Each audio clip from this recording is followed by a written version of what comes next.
오늘 우리가 사는 시대는 참 문제가 많습니다. 문제가 한두 가지가 아니죠.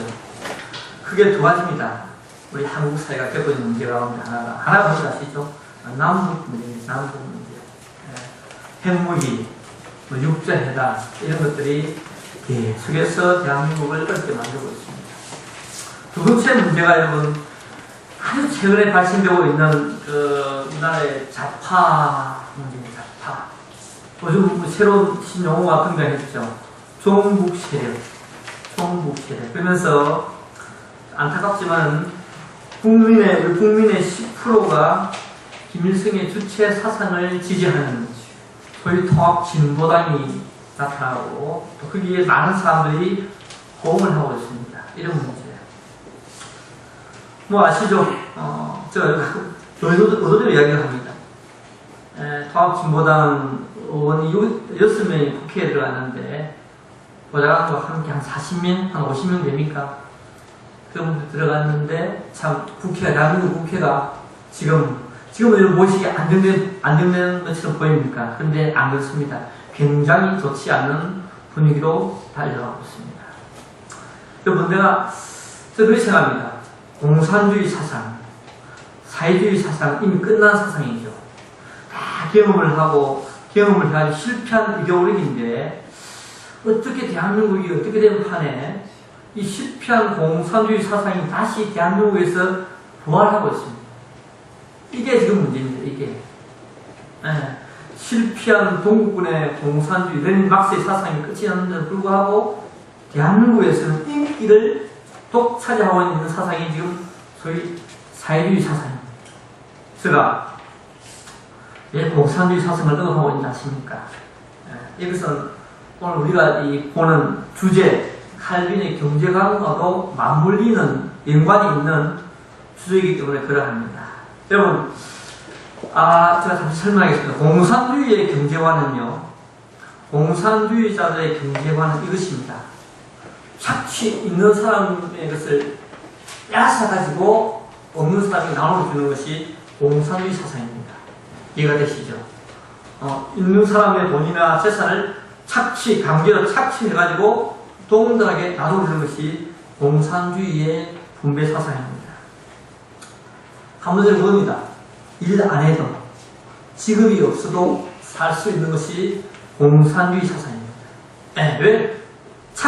당에서 정부에서 당에서 착취해가지고 나눠주니까 짝이 없어도 알바 안 해도 아침 6시 출근 안 해도 왜? 해주니까. 이것이 공산주의의 사상입니다. 직업이 없어도 빵을 주고 떡을 줍니다.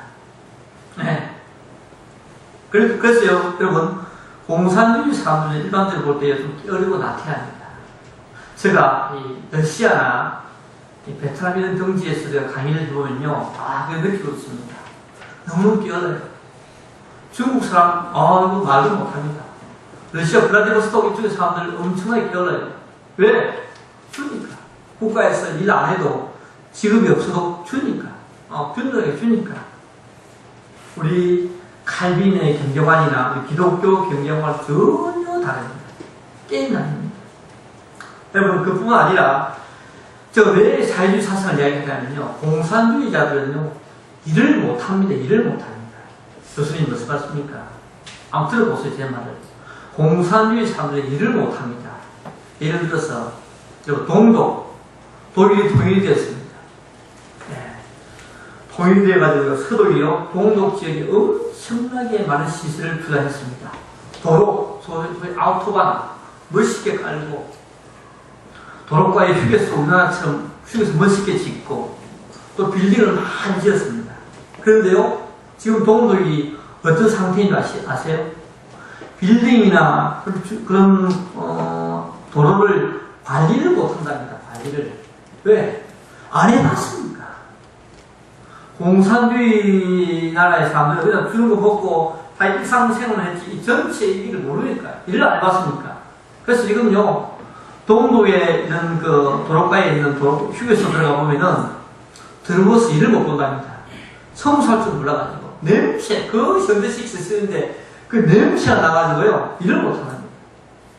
여러분 그뿐입니까? 서독이 동독 통일하고요. 동독의 청년들을요, 서독으로 많이 데려왔습니다. 직장에 취업을 시켰습니다.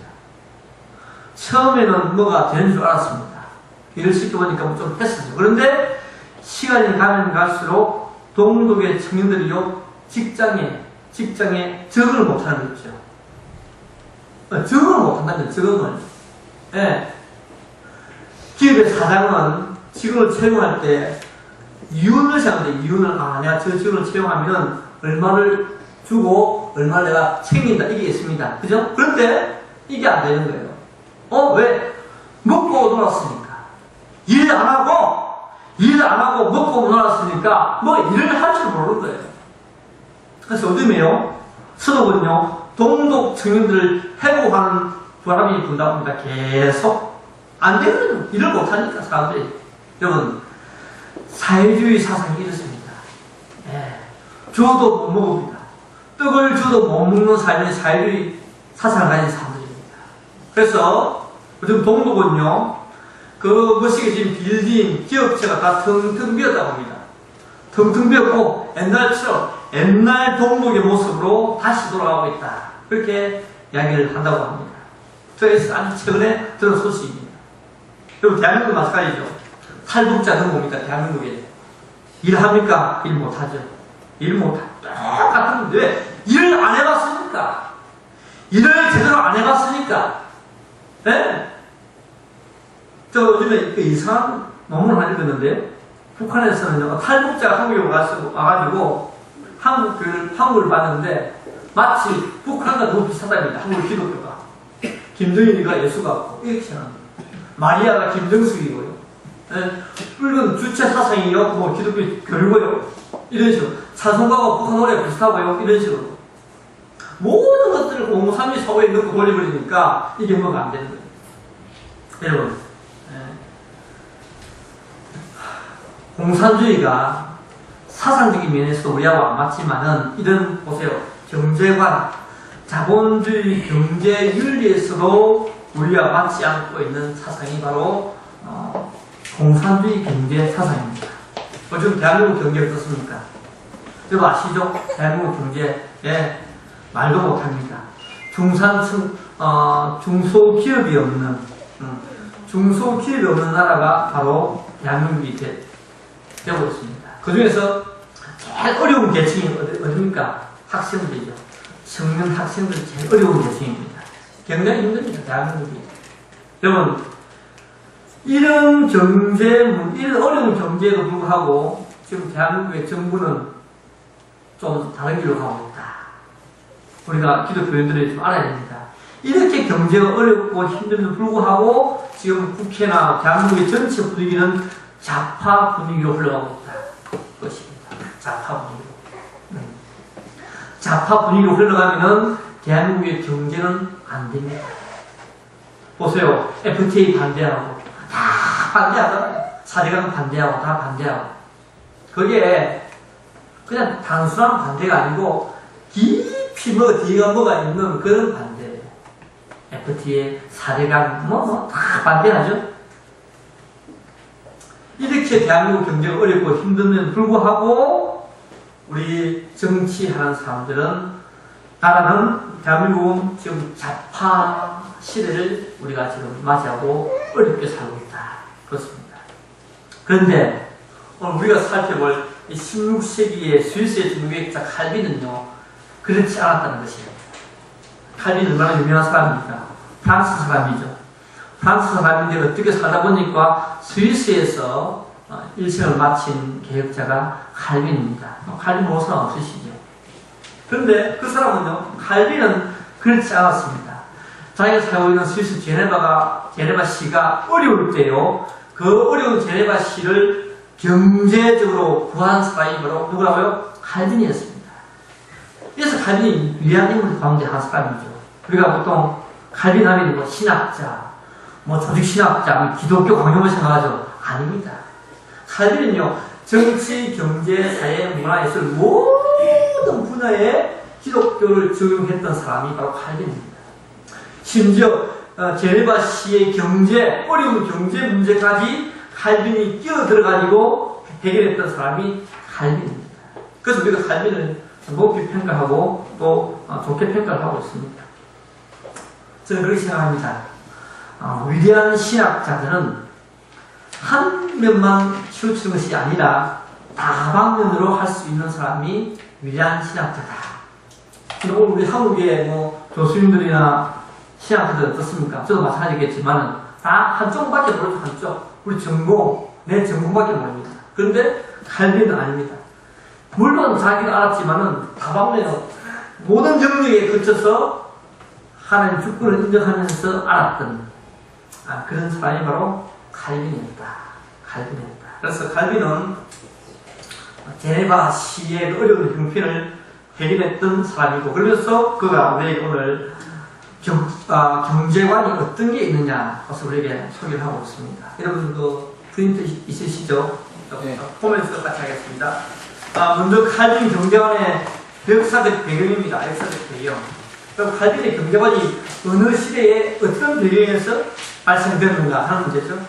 자, 이때부터 칼빈이 자기가 목회하는 이때부터요, 중세 후기인데 사실 중세 후기 종교개혁 초기인데 이때부터 사실상 유럽에 국가가 발생이 됩니다. 교수님, 국가가 그때 발생되었습니까? 예, 그때 발생됩니다. 여러분, 1300년, 1400년부터요, 거의 그때부터 국가가 발생이 됩니다. 그 앞까지는요, 국가가 없었어요. 그냥 소공국이었습니다. 예를 들어서 스페인 같은 나라죠. 스페인은요, 두 처녀 총각이 나라 하나씩 이렇게 운영하고 있었어요. 이사벨라, 하나는 페르디난드, 이사벨라. 여기는 이사벨라는 처녀, 페르디난드는 남총각, 둘이가 운임하였습니다. 결혼했습니다. 그것이 뭡니까? 근대 스페인입니다. 조그만 두 나라가 합치가지고 근대 스페인이 된 거예요. 이때 중세 후반부에 1300년, 1400년 이때. 그 다음에 프랑스 이때 국가가 됩니다. 지금까지 몇 개 나라가 있었죠. 그리고 영국은 여러분 아십니까? 요크 가문, 또 랭카스트 가문, 이런 가문들이 있었는데 이때 딱 합해요. 합하면서 근대 영국이 발생이 됩니다. 이런 시기에 칼빈의 경제관이 태어나게 됩니다. 그래서 국가가 생기니까 어떻게 됩니까? 민족주의가 생기죠. 민족주의가 생기면서요, 상업이 발달합니다. 상업. 지금까지 상업이 발달하지 못했습니다. 지금까지 농업이었죠. 중시에는. 근데 이제 국가가 생기고 또 이렇게 민족주의가 생기면서 어디요? 상업이 발달이 되면서 물가가 비싸집니다. 물가. 우리 아시죠? 장사하시는 분들 압니다. 상업이 발달하면서 갑자기 물가가 비싸지면서 제일 어려운 게 누가 되겠습니까?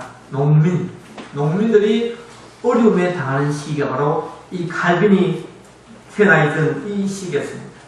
그래서 루트가 종교개혁을 하고요, 1500년도에 계속 중시에는요, 영주나 왕들이 토지를 다 지고 있었습니다. 그래서 제일 어렸던 사람은 경우가 뭡니까? 농민들이었죠. 그래서 중세의 사회적 배경이 나오는 하나는 이것입니다. 국가가 발생되면서 농민이 제일 어려운 시기가 이때였다. 이때는 칼빈이 나오게 되는 그런 시기로만 여러분들이 기억하시면 되겠습니다. 이해되시죠? 국가가 생기고 상공업이 생기면서 농민이 제일 어려운 시기에 칼빈이 나온다. 그래서 여러분 이렇죠. 우리 경제도 이렇습니다. 1차 산업이 튼튼해야 그 나라가 튼튼하지 않습니까? 근데 1차 산업을 책임지는 사람이 농사꾼들인데 농민들이 힘드니까 안 되는 거죠. 지금 북한이 왜 힘듭니까? 북한 이게 안 되는 거예요. 1차 산업이 안 되는 거예요. 왜? 쌀이 없으니까. 농사가 안 되니까. 그래서 어려울 수밖에 없었던 그런 상황이 바로 농민들 때문에 농민들이 어려운 시기를 맞았다. 그럼 두 번째 생각은요, 제네바시입니다. 칼빈이 살았던 제네바시는 어땠을까? 그 당시에 전 유럽은, 전 서구 유럽은 제가 이야기했죠. 방금 농업이 어려웠다. 농민이 어려웠다. 그러면 제네바 시는 어땠을까? 칼빈 당시 제네바는요, 찰스 3세라고 하는 사람이 제네바 시를 다스렸습니다. 다스리면서 이 사람 이름이, 이 사람이 사월공이 대본인데 이 사람이요, 제네바 시민들에게 엄청난 세금을 요구했습니다. 이 세금 요구하면요, 백성들 못 살아요. 우리 대한민국도 세금 비싸죠. 자동차세, 뭐 기름, 주유세 엄청 셉니다. 한 50% 이상. 그렇습니다. 이것이 제일 칼빈 당시의 첫 번째 제네바 시가 안고 있는 문제였습니다. 비싼 세금 문제. 두 번째는 뭐냐면요, 식량 문제, 식량. 이 제네바 시는요, 자체 생산이 거의 안 되는 그런 도시입니다. 그래서 거의 다 물품을 다 수입해서 먹는 그런 도시가 제네바입니다. 그러니까 뭐 어렵죠. 거기다가 이제 그 도로가 있어가지고 도로 때문에 생겼습니다. 뭐가 생기냐면 그 국제 무역 시장이 생기고 유럽의 은행이 생기면서 조금 나아졌지만은 도로 때문에 그래도 전반적으로 식량 문제가 제네바 시를 어렵게 만들고 있었다. 먹는 거 얼마나 중요합니까? 먹는 거 중요하죠. 그 중세 종교의 그 시기에 전부 다 사먹는다 한번 생각해 보십시오. 그렇습니다. 세 번째가 외세 침략. 보니까 불군디라는 장군이 이 나라가 스위스를 공격합니다.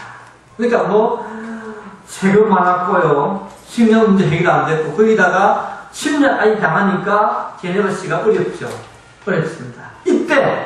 이때 칼빈이 어떻게 해요? 후반기에 칼빈이 제네바 시 오면서부터 어떻게 합니까? 서서히 제네바 시가 살게 됩니다. 이것이 우리가 이제 역사적 배경입니다. 세 번째 생각할 수 있는 거, 그럼 칼빈 경제관 있죠? 이 칼빈의 경제관이 어디서 나왔는가? 뿌리가 어딘가? 이겁니다.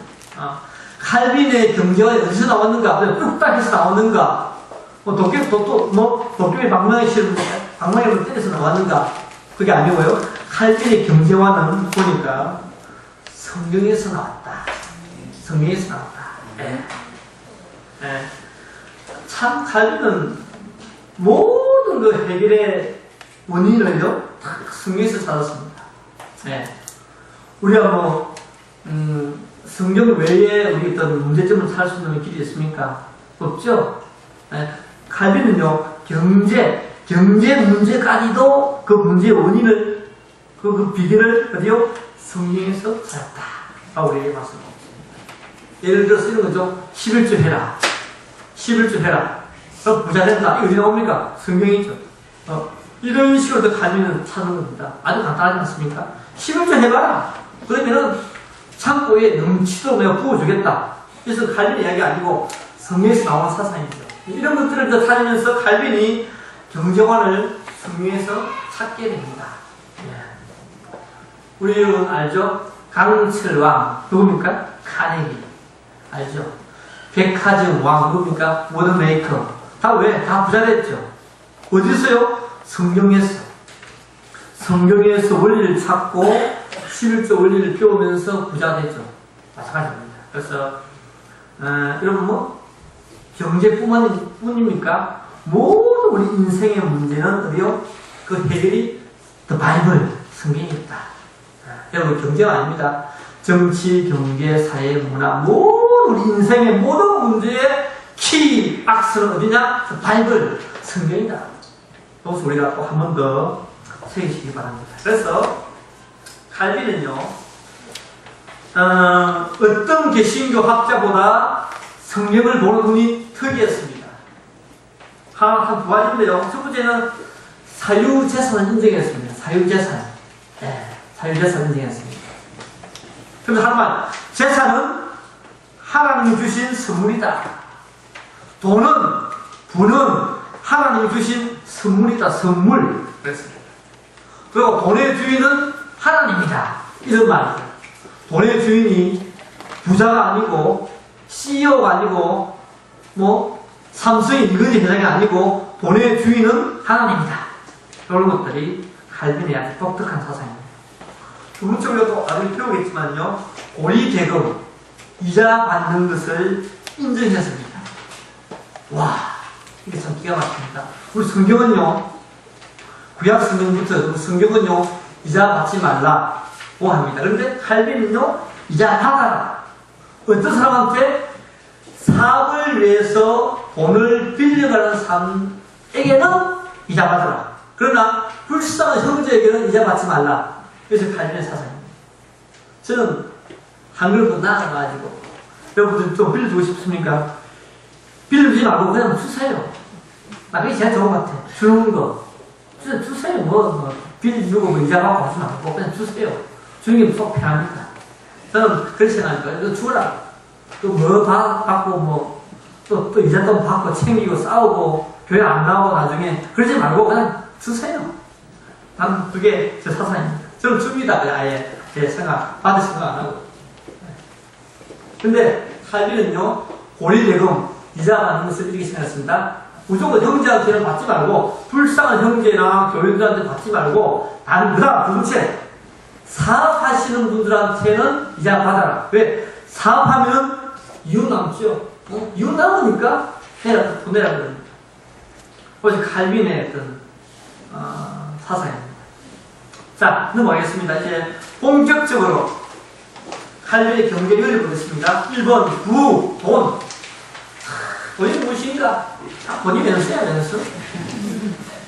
아이고, 참 돈이 면습니다. 돈이 면습니다. 제가 왜 알고 한 거 압니까? 저도 돈 많이 당해봤는 거 알아요. 돈이 목사나 교수나 장로님이나 어린아이나 SMC나 여하튼 돈이 문제라. 돈이 좋아. 돈이 안 좋은 거야.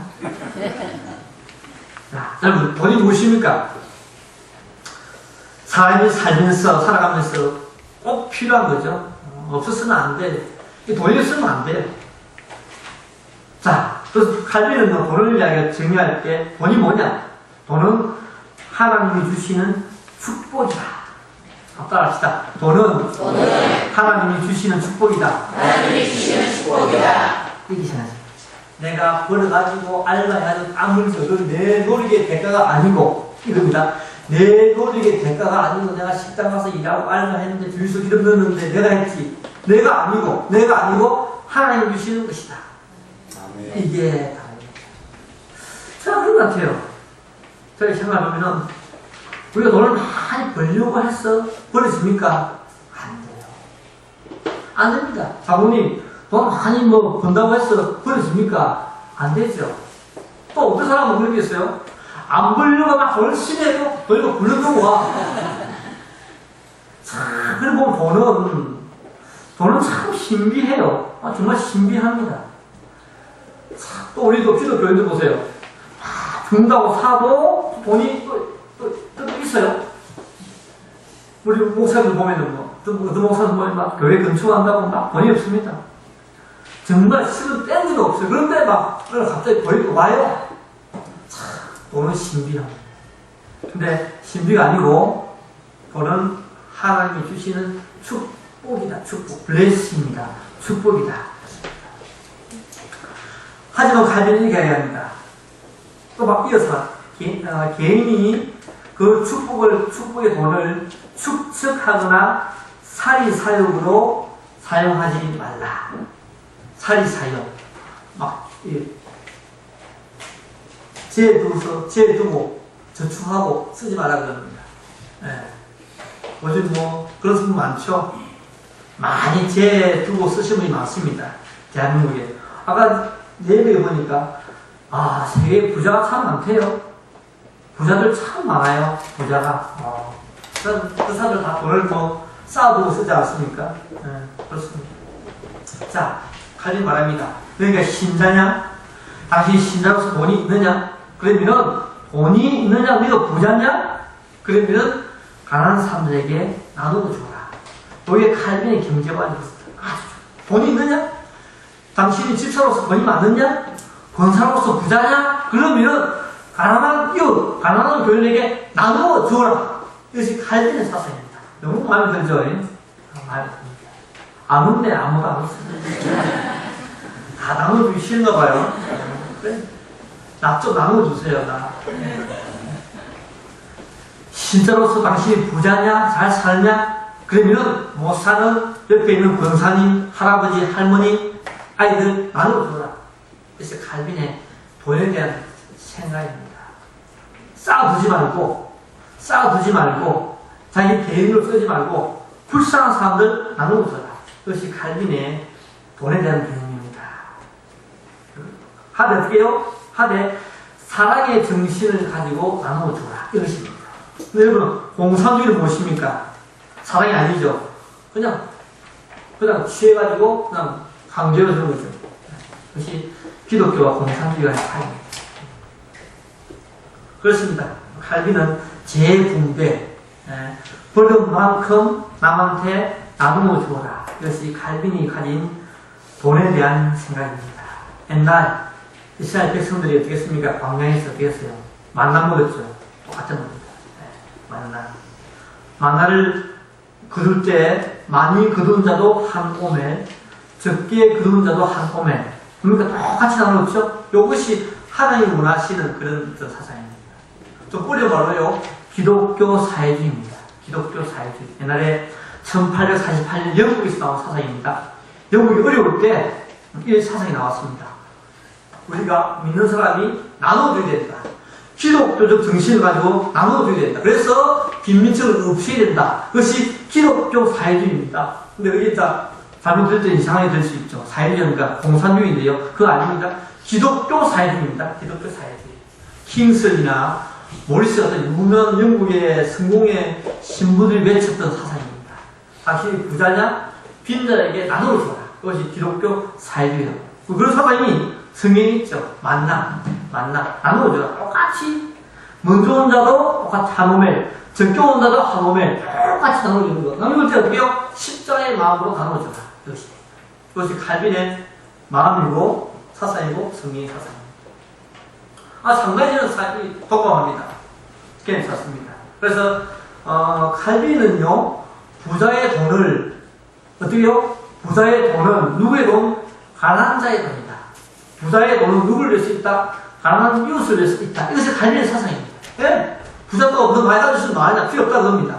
가난한 자 나눠주라 그럽니다. 이것이 칼빈이 가지고 있던 부자에 대한 생각입니다. 부자야, 너의 돈을 못 입고 못 먹는 이웃에게 좀 나눠줘가지고 동등하게 균등하게 살아보자. 이것이 칼빈의 경제관이고 역사적으로는요 기독교 사회주의 사상입니다. 네. 자, 그래서 한번 정리를 하면 되겠습니다. 정리하면 돈은 하나님의 축복의 선물이다. 축복의 선물이기 때문에 돈을 가진 사람은 불쌍한 이웃을 도와주라. 가수 김장훈이 아시죠? 김장훈이 은가 목사예요. 아십니까? 일산에서 목회하십니다. 김장훈이가 뭐 기독교적 정신을 한지 그건 잘 모르겠지만 아무튼 김장훈이가 굉장히 많이 하죠. 도네이션을 굉장히 많이 합니다. 이런 것들. 기부. 그래서 기부라고 하는 문화가요, 나쁜 게 아니고요. 굉장히 기독교적인 문화가 기부 문화입니다. 이게 성경의 바탕이기 때문에, 나눠주는 문화이기 때문에. 그래서 저는 기부를 생각할 때 좋게 생각합니다. 좋은 거예요. 기독교적 정신에서 나온 것이 기부 문화거든요, 사실상. 그렇습니다. 그래서 김정은 볼 때마다 저는 마음에 들어요. 50억 했습니까? 많이 했죠? 네, 아무튼, 여러분도 또 돈 많이 벌면은 신학교에 돈 좀 많이 보내주세요. 신학교, 정말 그렇게 하세요. 돈 벌어가지고, 아유, 내 둘째 아들 남겨준다. 내 큰 놈한테 주겠다. 그 생각하지 마세요. 그거 별거 아닙니다. 제가 볼 때요, 별로 하나님 그렇게 기뻐하지 않는 사고 같아요. 돈이 있으면은 뭔가 의미 있는 일을 하는 것이 좋다. 우리한테 의미 있는 일이 무엇일까? 정목사님 목요일 골신학교에 헌금하는 것이 좋은 것입니다. 그래서 칼빈은요, 돈 가지고 실천을 했습니다. 본인이 직접 어떻게 했는지 아세요? 집사직을 제정했습니다. 집사직. 제정해가지고 제네바시에 있는 빈민들을 도왔습니다. 칼빈이 이래요. 말만 하지 않고. 집사 제도를 만들어가지고요, 제네바시에 있는 빈민들을 도왔다. 두 번째는 칼빈 자신이 직접 다니면서 빈자들을 도와줬습니다. 직접 다니면서. 세 번째는요, 그 책에 나옵니까? 공립구빈원을 설치해가지고요, 극빈자를 도와줬죠. 극빈자를 도와줬습니다. 의료 혜택도 해주고, 또 피난처 제공해주고, 어려운 사람들, 직업 알선, 요즘 뭐 직업 안내소 다 옛날에 칼빈이 했습니다. 다 했어요. 다 한 것들은 해야 될 새로운 것이 없습니다. 사실상 알고 보면. 그래서 공립구빈원을 설치해가지고 극빈자, 피난처, 의료 혜택, 직업 알선 다 했던 그런 칼빈입니다. 그리고 칼빈 자신이 죽으면서요, 또 실천했습니다. 어떻게 해요? 자신의 재산, 미화 2,000불. 미화 2,000불이 뭡니까? 한국 돈으로 한 230만원 됩니까? 그 정도의 돈도 다 줬습니다. 빈자를 위해서 줬습니다. 그리고 물건과 재물도 다 가족에게 주었는데요, 동생에게는 은장을 주고요, 다 줬습니다. 선물 받은 건데요. 은장을 주고, 동생 아들, 딸에게는요, 40크라운, 30크라운의 돈을 주고, 제네바 대학 있죠. 제네바 아카데미 대학에 10크라운을 기부하고, 또, 가난한 외국인, 도주말로 하면 뭡니까? 한국에 나와 있는 방글라데시, 파키스탄 이런 사람들이죠. 이런 사람들에게 10크라운을 줬다. 일부였습니다. 그래서 칼빈은 돈을 가르치는 철저하게 나누어 보이는, 주는 그런 스타일이 바로 칼빈의 돈에 대한 그런 관점이었습니다. 두 번째, 노동과 직업. 자, 칼빈은 노동을 강조했습니다. 그런데 공산주의 사상을 얘기했죠, 제가. 노동을 강조하지 않습니다. 다 빼앗아가지고 분배하니까. 일 안 해도 직업이 없어도 괜찮다, 그러죠. 근데 칼빈은 아닙니다. 그리고 중세, 칼빈이 살던 그 시대에도 노동을 별로 강조하지 아니했습니다. 강조하지 아니하고, 묵상하고, 기도하고, 이런 거 강조했죠, 중세가. 근데 칼빈은 아닙니다. 명상, 묵상보다 노동해야 된다. 자, 우리 좀 볼까요? 책 보면, 칼빈은 인간은 처음부터 부지런히 일하도록 창조되었다. 우리는 창조될 때 처음부터 열심히 일하도록 창조되었다. 아담과 하와는 에덴 동산에서 땀을 흘리며 일을 했습니다. 아담과 하와가 땀을 흘리며 일을 했습니다. 또 보니까요, 일하지 않는 것은 법에 위배된다. 일하지 않는 사람은 범죄자다. 엄청 무서운 말입니다. 한번 읽어볼까요, 제가? 책에. 하나님께서 우리들이 이 세상에서 빈둥거리며 생활하는 것을 원치 않으신다. 보세요, 한번 더요. 하나님께서 우리들이 이 세상에서 빈둥거리며 생활하는 것을 원치 않으신다. 그 이유는 그가 인간에게 손과 발을 주셨을 뿐만 아니라 일할 수 있는 일터도 주셨기 때문이다. 심지어 인간이 타락하기 이전 아담이 에덴 동산에서 생활하게 된 것은 그곳을 돌보게 하기 위함이다. 여기 중요한 게 뭡니까? 일하지 않는 사람은 어떻게 해요? 그렇습니다. 원치 않는다. 여러분, 정말 일하십시오. 우리 좀 젊은 층 있으십니까? 30대, 20대, 우리 40대 초반까지요. 우리 교인들 열심히 일하십시오. 저도 요즘에 참 50대 아줌마들이 직장 가서 일하는 모습 보면 참 괴롭습니다. 애들이 크고 대학생 2명, 3명 있는 집안요, 아버지가 벌이 쏜 돈 안 됩니다. 여러분, 정말 일을 열심히 하세요. 열심히 해가지고 50이 넘어가지고 직장에 가가지고 젊은 친구들한테 일 치고 저 치고 참 보기 안 좋아요. 정말 그렇습니다. 30대, 40대 열심히 일하셔가지고 50대는 좀 더 안정되게 살아야 됩니다. 그런데 50대 우리 엄마 아빠들이 요즘 다시 직장을 나갑니다. 비참합니다. 비참해. 수급 5,000원씩 받고요. 알바 하잖아요. 참 비참합니다. 그러다가 체력이 안 따라줍니다. 50대 아줌마들 체력이 안 따라줘요. 안 따라주죠. 머리 안 돌아가죠. 가끔씩 집에 있죠. 시킨 거 알바를 못하죠. 몸이 안 빠르죠. 굉장히 힘듭니다. 50대 엄마들이요. 그렇습니다. 여러분 정말로 30대, 40대 열심히 일하셔야 됩니다. 아멘 좀 하세요. 네. 아직 더 살아봤습니까? 좀 더 살아보세요. 살아보면 교수님 말씀이 맞다. 50대가 얼마나 인생이 힘든 시기인지 여러분 조금 경험합니다. 살아보세요. 그러니까 내 말 오늘 정말 중요한 말인데 열심히 일하세요. 빈둥거리지 말고 빈둥거리며 일하는 것을 원치 않으신다.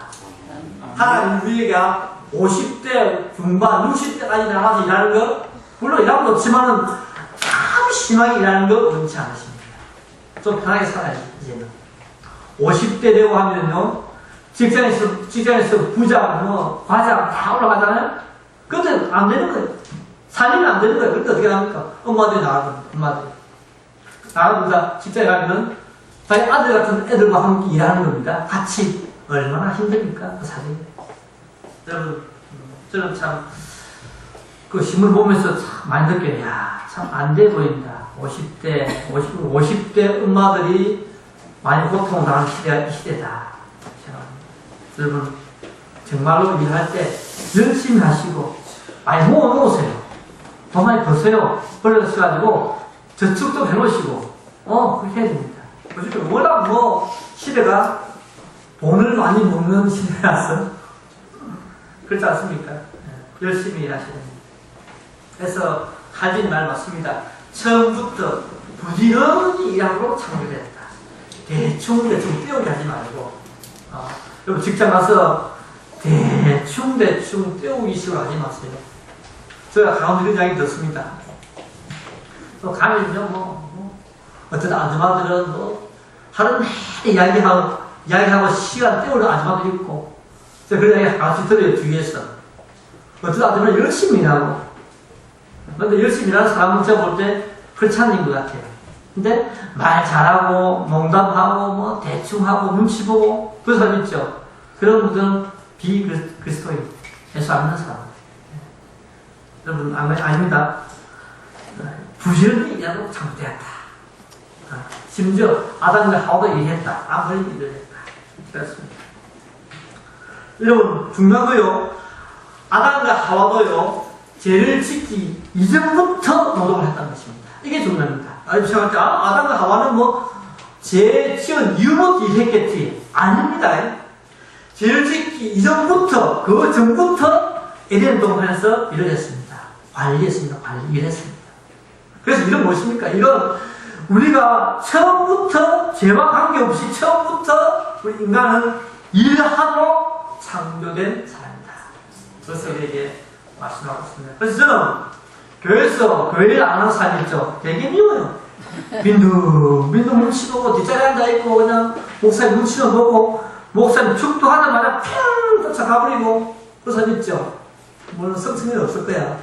저 목사님 용서 못한 것 같은데 그런 거. 그런 거 있습니다. 풍교에 가면 예배 시간 1분 전에 와서 살짝 앉아있다가 설교 듣고 헌금 내고 그냥 목사님 축도하고 내려가면 없어. 벌써 시동 걸고 떠났어. 그렇게 애쓰지 믿지 말고요. 교회 와서도 여러분들이 정말로 빈둥빈둥 걸지 마세요. 목사님 저는 70인데 할 게 없는데요. 할 게 있어요. 70이 나이니까? 70 나이가 아니에요. 요즘 한 80대이야 매만 됩니다.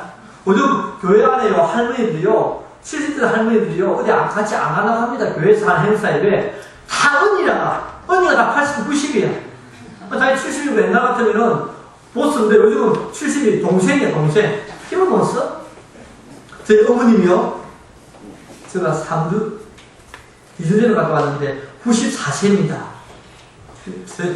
저희 엄마 좀 돼야 대학만 좀. 근데 귀가 안 들려요, 할매가. 귀가 안 들려요. 그래서 할매! 엄마 해도 잘 안 들려. 한참 귀에 대고 소리를 질러야 그때 정신을 발전하시는데 한 90분 돼야 뭐 좀 명함하지 않겠습니까? 70살 먹고 뭐 뒷전이게 하지 마세요. 움직이시고 움직이시는 게 굉장히 좋습니다. 건강에. 교회 와서 이렇게 뒤도 쭉 뭐 이렇게 살살 닦고 이렇게 청소도 하고 막 이렇게 움직이는 얼마나 좋아하거든요. 그게 안 되면 기도도 열심히 하시고 기도도 일을 하는 거니까. 네, 그렇습니다. 70 할머니, 80 할머니 요즘 힘을 못 쓰시니까 워낙 원로가 많아가지고. 네, 그렇습니다. 그래서 여러분 범죄하기 이전부터 우리는 아담은 또 우리는 일합으로 창조되었다. 심지어 뭡니까? 최초의 살인자 카인에게도 하나님이 성을 쌓는 일을 하게 했습니다. 살인자에게도 왜? 먹고 살아야 되니까. 성을 쌓아가지고 살아야 되니까. 야발에게는 가축기는 은사를 주셨고요. 유발에게는 예술에 대한 은사를 주었습니다. 왜? 일해야 사니까. 일 안 하고 뭐 먹을 길이 없죠? 살 길이 없죠? 일 안 하고 어떻게 살 건데? 일해야 돈이 나오는데. 그래서 인간이 살 수 있도록 하나님은 일터를 주셨다. 주셨기 때문에 우리는 열심히 게으름 피우지 말고 일해야 된다. 죽는 순간까지. 자, 이런 면에서 칼빈은 중세의 신앙을 비판합니다. 왜? 중세는 놀고 먹었거든요. 많이 놀았거든요. 이런 현수들이 많이 놀았습니다. 중세. 나중에 이야기하겠습니다, 제가. 그래서 칼빈은 말합니다. 노동하지 않는 기독교인은 참된 기독교인이 될 수 없다. 바로 일하지 않는 기독교인은 참된 기독교인이 아니다. 죄송합니다. 이게 설교입니다. 설교. 아니다. 이게 설교고요. 아니다. 이게 강의입니다. 설교 분위기인데 어떻게 강의하니까. 노동하지 않는 기독교인은 참된 기독교인이 될 수 없다. 야, 이게 볼 때 참, 우리가 깨어르고 나태한 것은 참 그렇죠. 제가 오늘 아침에 우리 딸방에 오랜만에 들어갔는데 놀렸습니다, 제가. 우리 둘째 딸, 지금 고3인데, 우리 집에 가족 구성이었습니다. 큰 놈 대학교 4학년, 둘째 놈 고등학교 4학년, 셋째 아들, 셋째 놈 중3, 다 3학년, 4학년 정신이었어요. 근데 둘째 놈, 여자애 방에 가니까 이런 말이 있습니다. 나태함 이꼴 실패. 오, 나태한 것은 곧 실패다. 그런 문구를 제가 봤습니다. 우리 다현이 둘째 딸. 네, 제가 좀 되네. 오늘 강의하면 어떻게 뭔가 매치가 된다. 나태함 곧 실패. 그거 알죠? 그 조그만 메모지, 그 중고생도 다 쓴 메모지 있잖아요. 빨간 거. 포스트잇, 큰 포스트잇. 나태함 이꼴 실패. 그렇습니다. 나태하고 깨어르면 부자가 될 수 없고 실패합니다. 게임에게 가서 부지런함을 배워라. 성경을 했습니다. 자, 여러분, 그래서 또 칼빈합니다. 일하지 않는 것은 생명을 박탈하는 행위다. 내 생명을 박탈하는 행위가 뭐냐? 일하지 않는 것이다. 이 두 가지. 노동하지 않는 기독교인은 참된 기독교인이 될 수 없다. 이거하고 두 번째, 일하지 않는 것은 생명을 박탈하는 행위다. 이 설명을 읽을 때마다 어디가 돼요? 참 무섭구나, 무서워. 자, 그래서 또 이어서 하겠습니다. 칼빈은 직업 선택의 자유를 주장했습니다. 모든 직업을 해도 괜찮다. 그러나 하나님이 금하신 직업이나 사회를 타락시키는 직업은 갖지 말라. 요즘 말로 하면 마약 이런 사업이겠죠. 마약 같은 것, 이상한 윤가 사업들 이런 것들, 사회를 좀먹는 집종은 하지 말라 이런 것들, 이런 것들은 금했습니다. 또 직업윤리도 제시했는데요. 이렇습니다. 직업윤리, 우리가 직장 가면 상사가 있습니다. 사장이 있으면 사장. 어떻게 됩니까? 칼빈 말하기를 무조건 순종해. 그 사장 성격이 그 시기 해도. 그 시기 아닙니까? 그 시기? 사장 성격이, 부장 성격이, 팀장 성격이 글씨게 하더라도 무조건 잘 섬기고 따라가라. 이게 칼빈 사상이에요. 저는 청인들 있습니까? 청인들 이게 안 돼요. 우리 청인들 이게 안 됩니다. 우리 한국 청인들이. 직장 가서 이게 안 돼. 좀 성질이 급하거나 좀 나쁜 상사를 만나면요. 그걸 못 참고 나옵니다. 하루, 이틀 출근하고 나오버립니다. 성질 더럽다고 해가지고 나옵니다. 근데 칼빈이 말합니다. 성질이 더러고도 참아라. 오히려 기쁘게 해라. 미친다, 미쳐. 무슨 소리입니까? 내 말이 아니고, 성경 말이라니까요? 칼빈이 말이고, 베드로전서 나오죠? 위 상사가 거시기 하더라도 잘 섬기라. 성경에 나옵니다, 성경에. 이거 칼빈을 그것을 인용해서 그렇게 말하고 있습니다. 직장 사장이 더러고도, 죄송합니다, 더러고도, 성질이 거시기 해도, 순종해라. 잘 섬기라. 기쁘게 해라. 이게 지금 윤리입니다, 윤리. 참 칼빈은 우리에게 어려운 것도 요구합니다. 어려운 것도. 그렇죠. 참 직장 가는 매일 직장 가잖아요, 우리가. 매일 가는데 매일 그 상사가 거시기 하다. 성질이 더럽다. 참 견디기 힘들죠. 그래도 우리에게 끝까지 인내하고 견딜 것을 말하고 있습니다. 젊은 청년들 여러분 팀장이나 과장이나 이런 분들 거시기 하더라도 잘 참고하세요. 그래야 하나님이 나중에 복을 주신다. 네. 지금 장모님 밑에 지금 사고 세우고 있나 보다. 아닙니까? 그 말입니다. 정말. 근데 그게 있어요.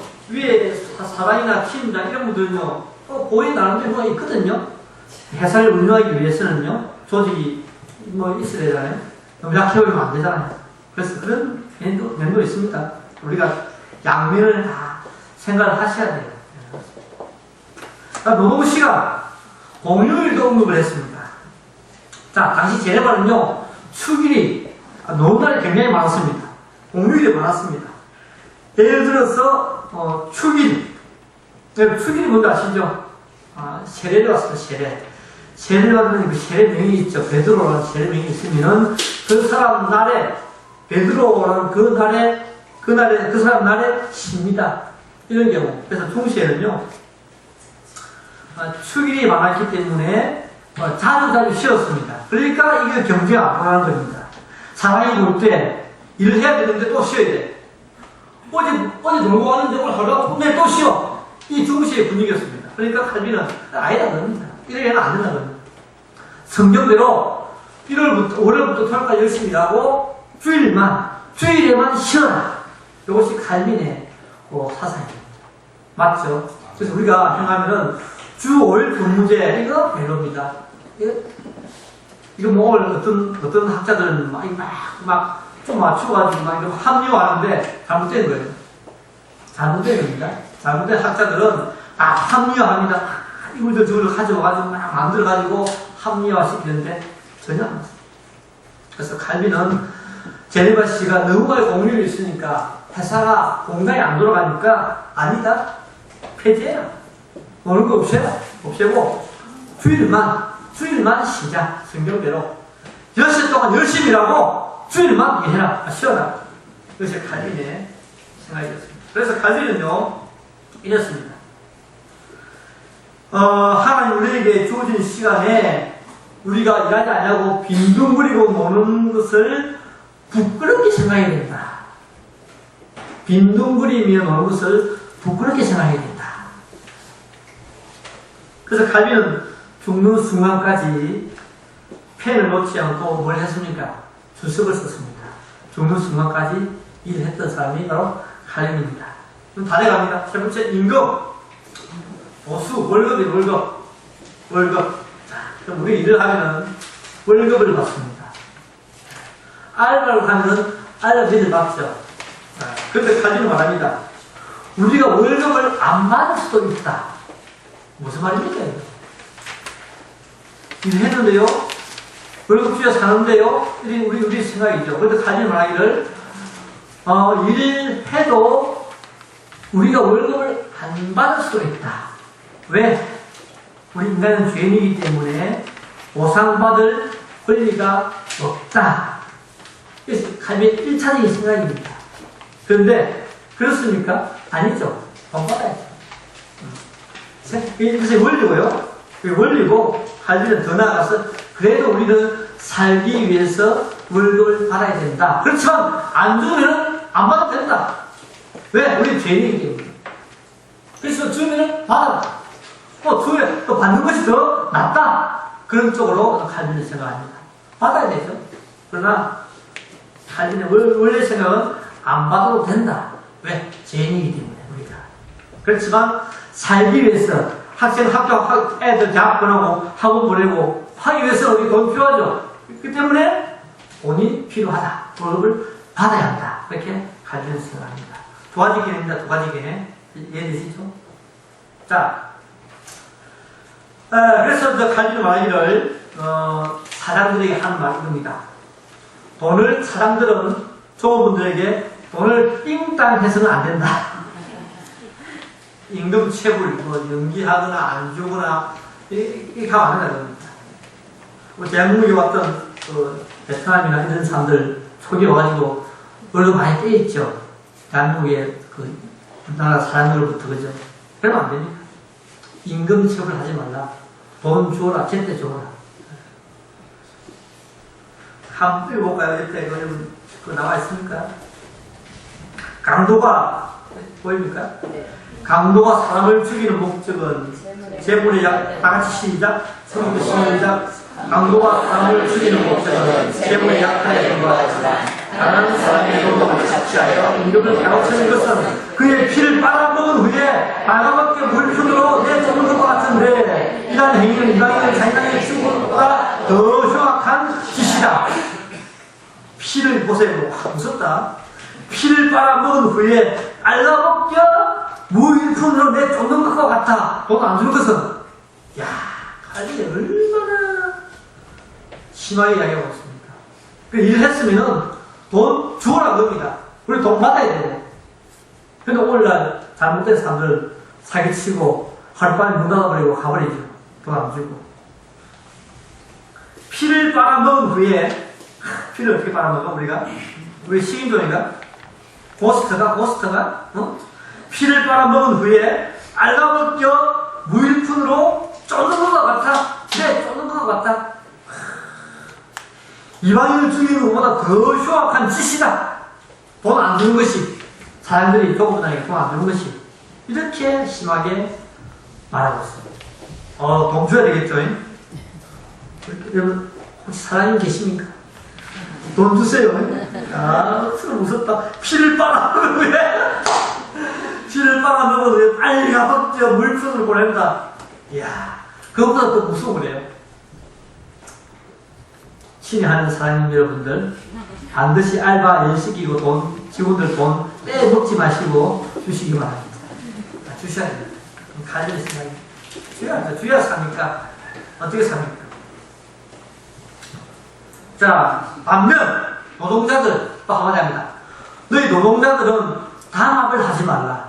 담합 아시죠? 우리 주유소 막 저희끼리 막 짜가지고 우리 올리자.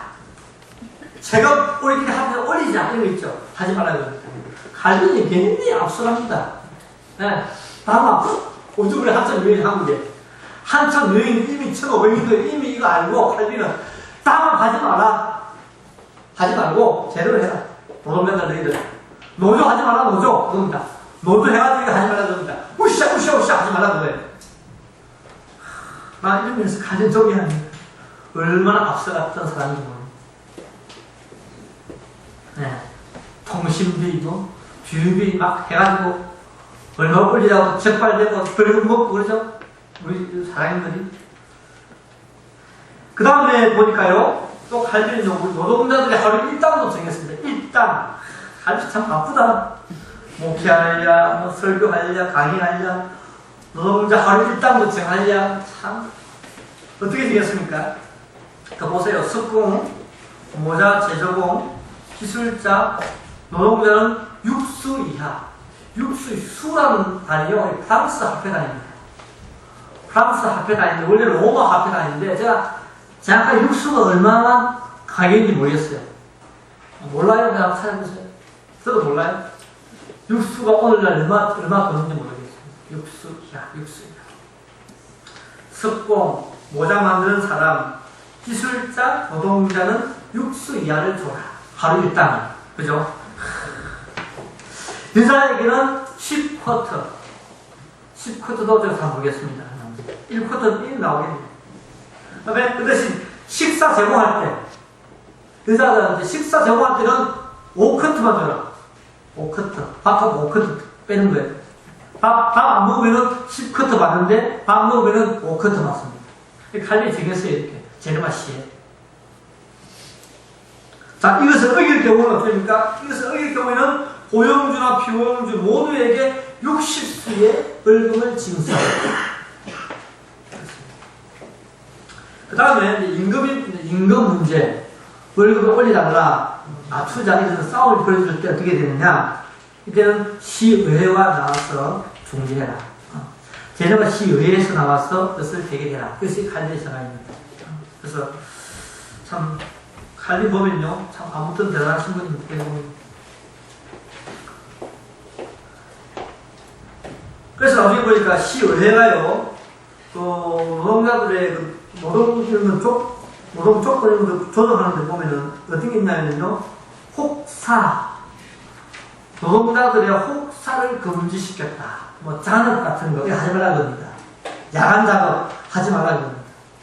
이거하고 그 다음에 노동자들이 대충 일하고 빨리 퇴근하는 것을 금지했습니다. 대충 하고 빨리 가는 거 이거 하지 말라는 거 못하게 했습니다. 이런 것들. 그러면 무단결근 하면은 회사에 변상해라. 누가? 조고분이. 와, 웃깁니다. 조고분이 무단결근을 했어. 그러면 조고분이 회사 앞에 변상해야 돼. 이건 다 처리하는 거예요. 집사님이 오늘 아파서 승기 나가지고 죄송합니다. 회사 안 나갔습니다. 그러면 회사 앞에 집사님이 돈 내놔야 돼요. 벌금 내요, 벌금. 그러니까 가기 싫어도 전화 한 통 하고 문자하고 카톡 해야 됩니다. 카톡. 못 갑니다. 이렇게 해야 돼요. 그거 안 하면은 그냥 변상해라. 변상. 참 특이합니까? 무단결근하면은 회사에 돈 변상해라. 변상. 칼빈에. 윤리고요. 그 다음에 하나 더. 경영주 사장이 잘못했을 경우에, 잘못해가지고 일을 못했다. 반대입니다. 사장이 잘못해가지고 일을 못했을 경우에는 노동자에게 하루 일당을 지급해라. 또 반대입니다.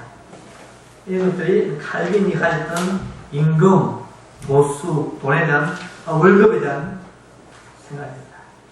마지막에 그치요. 좀 더 있구나. 고리대금, 이자. 이거 좀 이야기가 있습니다. 이자 받는 거. 고리대금이라고 그러죠. 이자 받는 것을 고리대금이라고 하는데, 돈을 빌려주고, 그 대가로 받는 웃돈을 이자라고 합니다. 우리 대한민국이 이제 어려운 게 뭡니까? 대한민국이 이자돈이죠. 러시안 캐시. 와, 제가 한 1년 전에, 한 2년 전에, 카드를 한번 이틀간, 카드가요, 한 이틀 연체된 게 있었어요, 이틀. 어쩌면 내가 잘못했어요. 이틀, 가격도 얼마 안 됩니다. 근데 그때 연체되니까요, 연체됐는데, 그 이후로 저 이름이 제2금융계에 다 간 거예요. 매일 전화가 옵니다. 내가 뭐 잘못됐나 봐, 뭐. 한번 연체했는데 그 기록이 제2금융으로 넘어가면서부터 계속 전화가 옵니다. 뭐, 대출 원하십니까? 수없이 와요, 수없이 와요. 엄청 많이 옵니다. 문자하고 전화하고. 여러분, 그거 아시죠? 이 금융권 그 이자가 얼마인지 아시죠? 연 40%입니다. 연 40%. 죽습니다, 죽어. 우리 제1금융권 이자가 얼마인지 아십니까? 4.65 정도 됩니다. 4.6%, 5% 정도 됩니다. 근데 제1금융권은 40%, 연 40%, 연 40%. 못 살죠? 살 수가 없죠. 요즘에 우리 대한민국이 이 이자 때문에 어려움을 당하고 있습니다. 많은 사람들이 이렇습니다. 그래서 여러분, 우리 교회는요, 전통적으로 구약 성경대로 이자를 안 받는 것이 원칙이었습니다. 이자 안 받았습니다. 그런데 중세까지도 이자를 안 받았습니다. 구약 성경에 기초해가지고 유대인처럼 이자 받지 마라. 이자 받지 마라. 이자 안 받았습니다. 그런데 중시에 와가지고 조금 변칙이 일어납니다. 몇 사람들이 이자를 받는 그런 일이 일어납니다. 그래서 또 어떤 사람은요, 이자법을 만들었어요. 어떤 사람이냐면은 대제, 샤르만 대제 같은 사람은요, 이자법을 만들었어요. 만들지 말라고 그랬는데. 그러면서 중시에는요, 두 가지입니다. 이자 받는 사람이 있었고, 이자 안 받는 사람이 있었어요, 중시에는. 근데 칼빈이 생각이 아니라 그럽니다. 칼빈이 한번 더 나가가지고, 이자를 받지 말자. 어떻게 하고? 이야기했죠. 불쌍한 이웃이나, 불쌍한 신자, 교인들에게는 이자를 받지 말자. 그런데 두 번째 뭐예요? 사업하시는 분에게는 이자를 받자. 그것이 칼빈이잖아요. 칼빈이 증명했습니다. 사업하시기 위해서 돈을 빌려갈 경우에는 이자를 받아라. 받고, 그 다음, 불쌍한 이웃이나 교인에게는 이자를 받지 말자. 이것이 칼빈의 신앙입니다.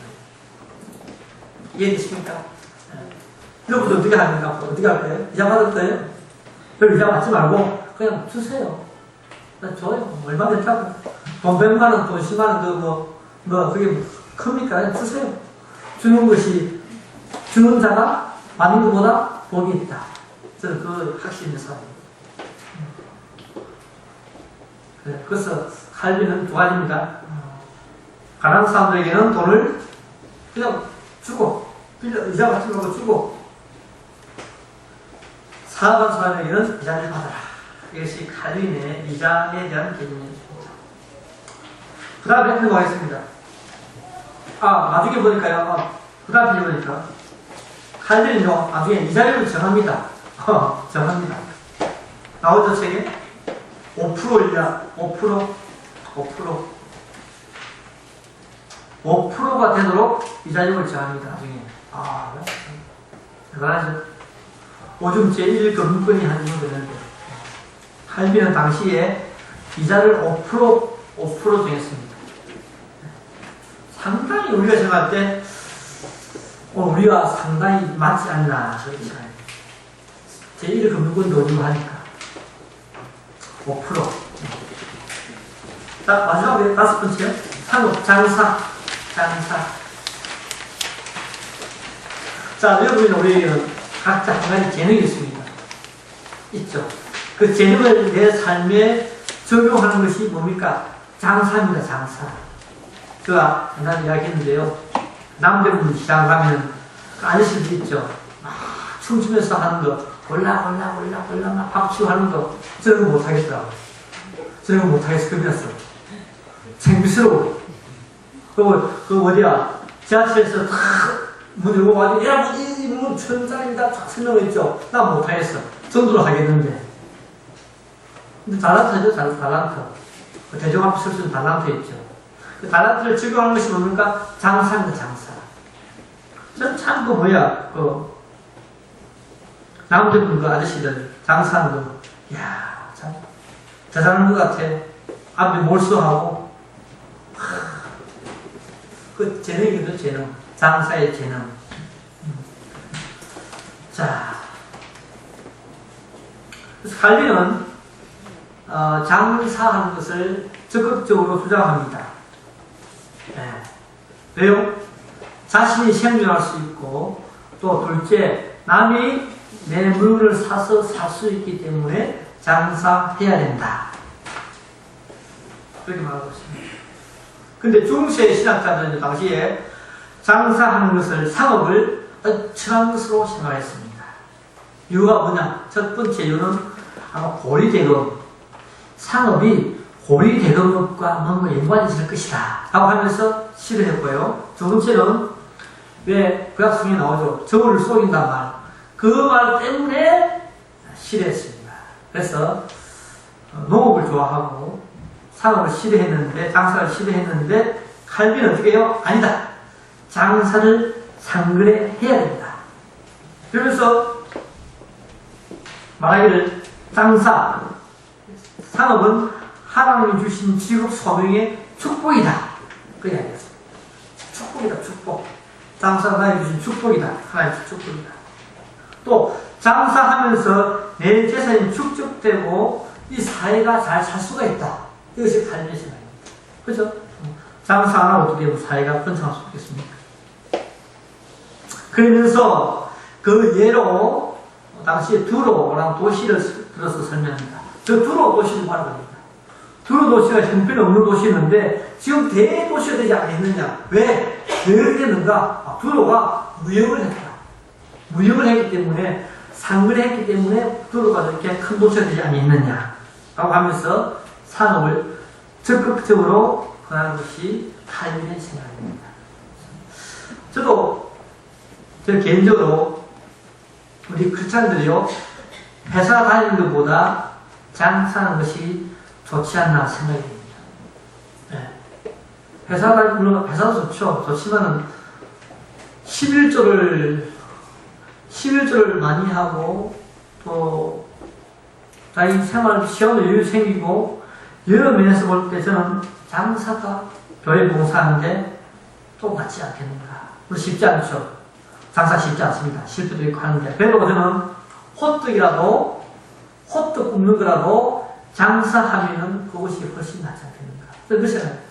제가 봤어요. 저 사람 동네에 호떡 하는데요. 와, 아무것도 아닙니다. 그냥 역 위에다가 그냥 해요. 근데 그게 하는데 그 아줌마가 그 자기 중심에 그거를 제가 체인지를 만들었어요. 연봉이 꽤 됩니다.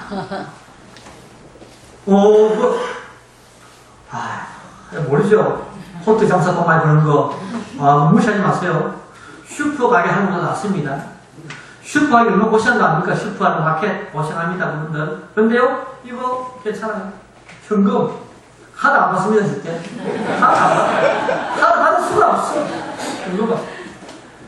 근데 나중에 보면요, 이렇게 보면 주머니가요, 장난 아닙니다, 돈이.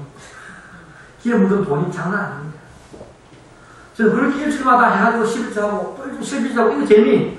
와, 나 그거 하고 싶어. 정보선이 나 못하지, 이제. 이 길을 많이 넘어왔죠, 내가. 그거 괜찮아요. 일주일마다 11주하고 안 떼먹고. 언젠가 한번 저거 생각했습니다. 야, 저거 참 괜찮은 장사다. 저 허가도 필요 없고 저거 하면 괜찮다. 한번 해보세요. 6개월에. 6개월에 한번 해보십시오. 6개월에 직장이 안 되면은 그냥 요 앞에다, 교회 앞에다가 거기다가 이거 그거 뭐야 합니까? 성사다. 그거 맛있어요. 그거 괜찮아.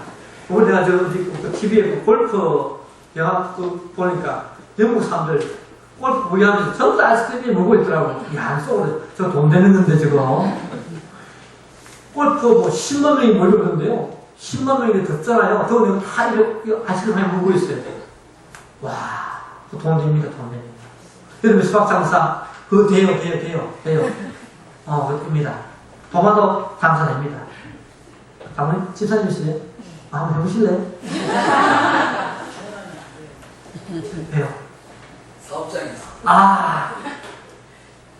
저는 말이 좀 나갈지 모르겠지만은, 회사도 좋지만은, 기독교인들은 장사를 하시면 하나님이 더 큰 축복을 하지 않겠나. 오히려 좀 아이디어를 받고, 기도도 많이 하고, 주님말 해야 되겠죠. 그래서 저는 그겁니다. 장사를 하면은 하나님이 더 큰 축복을 하지 않겠나.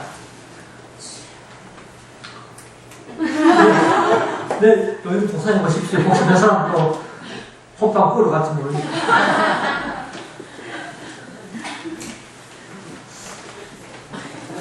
저는 호빵 꾸면 잘 쏠 것 같아요. 저 말빨 좀 있거든요. 가보도 좀 하고 그래요. 제가 금촌에 죄송합니다. 그거 하면 몰렸습니다. 정말, 만만치 않은 하루에 한 20만원씩 번대요.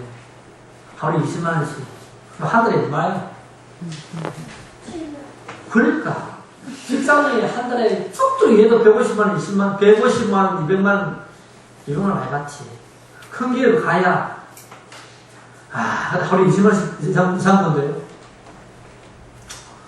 그 자리에 탐나던데 제가 어쩔 수 없어요. 기도하고 왔습니다. 근데 그분이 집사예요. 우리 교회. 금속이 집사입니다. 자, 정리하겠습니다. 나가는 말 지금까지 해볼게요.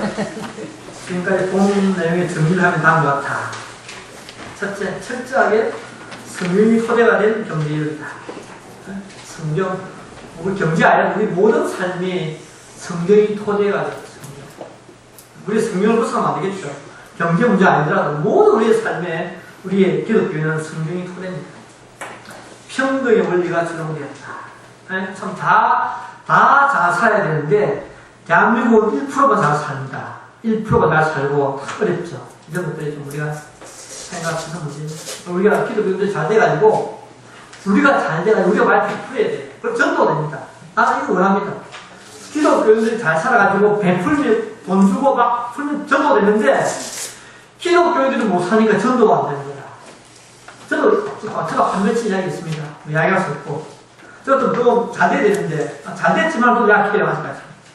전도 잘 안 돼요 경계들한테. 좀 쑥 써야 되는데 그죠? 이게 수표 막 나와야 되는데 수표가 안 나와. 그런 게 있어요. 그래서 우리 기독교인들이 잘 살아야 그게 잘 살면 나오겠죠. 중국의 돈이 나오겠죠. 그걸 끝들이 뭡니까? 결국 여기 전도가 되는 거예요. 전도가. 오늘은 말만 하는 게 전도가 안 되는 겁니다. 우리가 베풀리는데 김치도 갖다 주고 고구마도 갖다 주고요. 된장도 퍼주고요.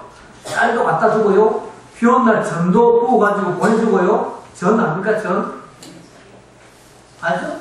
예. 침대가 안 돼서 비 오는 날 반드시 부치게 부으세요. 이웃집 주고 그게 전도가 되죠. 평등의 원리. 우리가 잘 살아야 전도가 됩니다. 우리가 못 살면 아유 저 석천교회 집사 지지밖에 못 살더라. 아이고 나 교회 못 간다. 그거 안 하는 거야.